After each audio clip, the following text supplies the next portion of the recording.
pessoal! Se Portugal é um país que carrega fatos e momentos únicos na história da humanidade, é natural que também tenha muitas lendas e teorias macabras e estejam presentes em alguns pontos desse território tão antigo e interessante. Você curte conhecer os lugares cheios de mistérios e suspense que botam medo até nos mais corajosos? Então vai gostar do vídeo de hoje, onde vamos mostrar os lugares mais assombrados de Portugal. Mas antes, como de costume, já deixe seu like, se inscreva no nosso canal e ative as notificações para ficar por dentro das mais diversas curiosidades deste incrível e lindo país. Agora sim, bora pro vídeo! Número 10. Palacete de Marques Gomes. Na região de Vila Nova de Gaia está localizada uma residência macabra. A história do palacete começa com a construção feita pelo empresário Manuel Marques Gomes, que tinha acabado de voltar do Brasil com uma grande fortuna. O empresário acabou morrendo na sua residência e no processo de divisão da herança entre os 13 filhos, teria ocorrido uma grande discussão e desentendimentos. O palacete abandonado logo virou ruínas. Durante uma gravação para um programa paranormal, uma repórter disse ter ouvido gritos logo que entrou na casa. Uma voz metálica e abafada que dizia: "Saiam daqui, vão embora!" Ui, bizarro, né? Será que era a voz do antigo proprietário que não aceitou ver a sua casa em ruínas, hein? Número 9. Sanatório de Monte Alto. Nos anos 60, funcionava no local um hospital que tratava doentes de tuberculose. Apenas 50 camas eram disponíveis, mas o local chegou a abrigar 350 pessoas. Segundo alguns pacientes que foram internados, os maus tratos e descaso eram terríveis e resultaram em muitas mortes. Depois de denúncias de abusos, o lugar foi então abandonado e ao longo do tempo foi vandalizado, incendiado e serviu até como sede de rituais satânicos. Os corajosos que visitam o edifício relatam que os espíritos daqueles que morreram lá ainda caminham pelos corredores, gritando pela dor e sofrimento que não foram curados. Número 8. Edifício Panorâmico de Monsanto. O local havia sido projetado pela Câmara Municipal de Lisboa em 1968 para abrigar um restaurante panorâmico com linda vista da cidade. Chegou até a funcionar como restaurante, discoteca, escritório, estúdio de filmagem, bingo e até um armazém de materiais de construção, mas foi definitivamente abandonado em 2001. Dizem que o local atrai má sorte, por isso nenhum negócio dá certo naquele lugar. Bom, pelo menos não tem nenhuma alma penada andando por lá, né? Bem, até agora. Número 7. Quinta da Juncosa.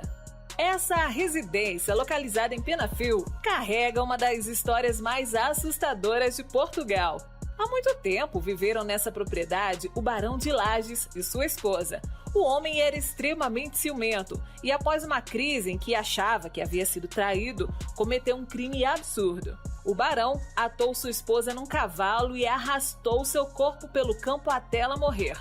Depois de perceber a bárbare que tinha feito, o homem matou seus filhos e se suicidou em seguida. Até hoje, os curiosos que visitam o local afirmam ter visto o espírito dos dois, passos de cavalo e gritos de socorro.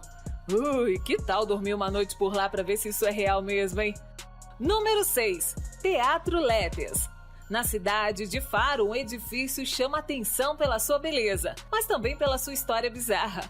O Teatro Letes, que funciona até hoje, carrega uma lenda que deixa todos de cabelo em pé. A história conta que uma bailarina exausta pela exigência dos professores acabou tirando a própria vida, se enforcando no palco do teatro. Quem visita o local sozinho, quando está tudo em silêncio, diz que é possível ouvir a madeira do palco ranger e também alguns passos pelo recinto. Será, gente, que a bailarina ainda está vagando ou dançando pelo local? Eu, hein? E aí, tá curtindo o vídeo? Então comenta aqui embaixo se você teria coragem de visitar algum desses locais. Número 5. Capela dos Ossos. Um dos mais conhecidos monumentos históricos de Évora, A Capela dos Ossos é, sem dúvida, um lugar único. Construída no século XVIII a mando de 3 monges, existem mais de 5.000 crânios humanos que decoram a capela. É isso mesmo! Já pensou em ir à missa e, ao entrar na igreja, dar de cara com crânios por todos os lados? Bem tenso, né? E dizem que para decorar o ambiente precisaram até mesmo fazer uma limpa nos cemitérios da redondeza. Não era melhor ter chamado um designer de interiores não, gente? Hein? Número 4. Castelinho de São Jorge. Um grande projeto arquitetônico histórico na beira do mar de Estoril. Qualquer corretor de imóveis acharia moleza, né, vender esse castelo, se não fosse pela lenda que assombra o lugar. Os boatos dizem que os primeiros proprietários tiveram uma filha deficiente visual.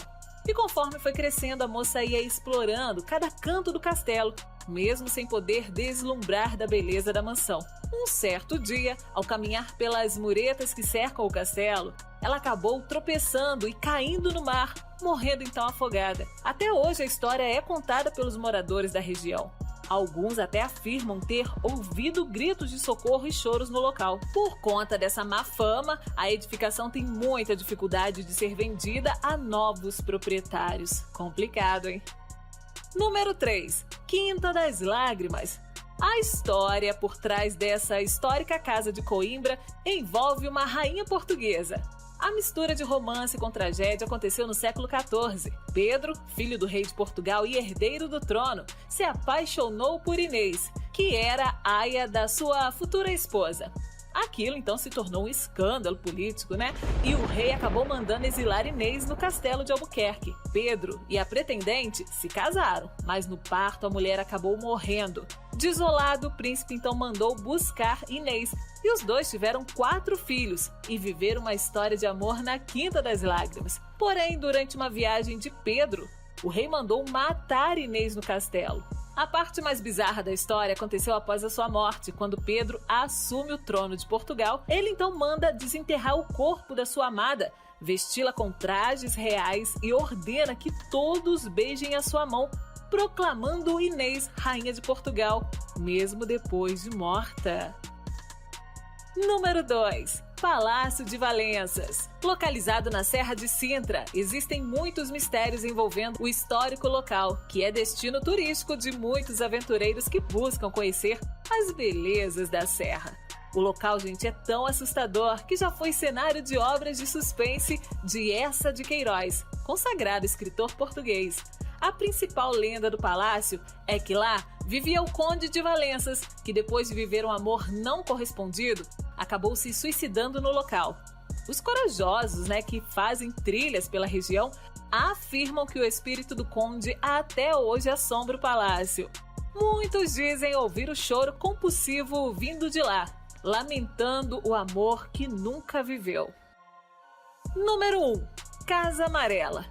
O número 1 da nossa lista não é um castelo, um palácio ou um sanatório, mas sim uma casa residencial da cidade de Ovar, que foi palco de uma história sinistra de amor e tragédia. A lenda conta que na casa vivia um pai viúvo e sua filha. A moça acabou se apaixonando por um rapaz e os dois viveram um amor escondido. Quando descobriu a verdade, o pai, furioso, aprisionou os dois em cantos separados da casa para que não pudessem mais manter contato um com o outro. Os dois acabaram então morrendo e o corpo do pai foi encontrado misteriosamente sem vida no poço da Casa Amarela. Até hoje dizem ouvir gritos dos namorados que não puderam ficar juntos e a casa constantemente troca de moradores, pois ninguém consegue suportar os acontecimentos paranormais do local. Também é contado que a casa não pode ser demolida, pois as máquinas que se aproximavam para a demolição acabavam se desligando sozinhas.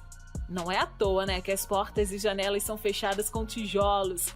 Então, é melhor manter distância da Casa Amarela. E aí, curtiu descobrir os lugares mais assombrados de Portugal? Me fala aí, qual deles você toparia conhecer? E qual você não visitaria de jeito nenhum? Comenta aqui embaixo e também não esquece de deixar o seu like e se inscrever no canal. Até a próxima! Fui!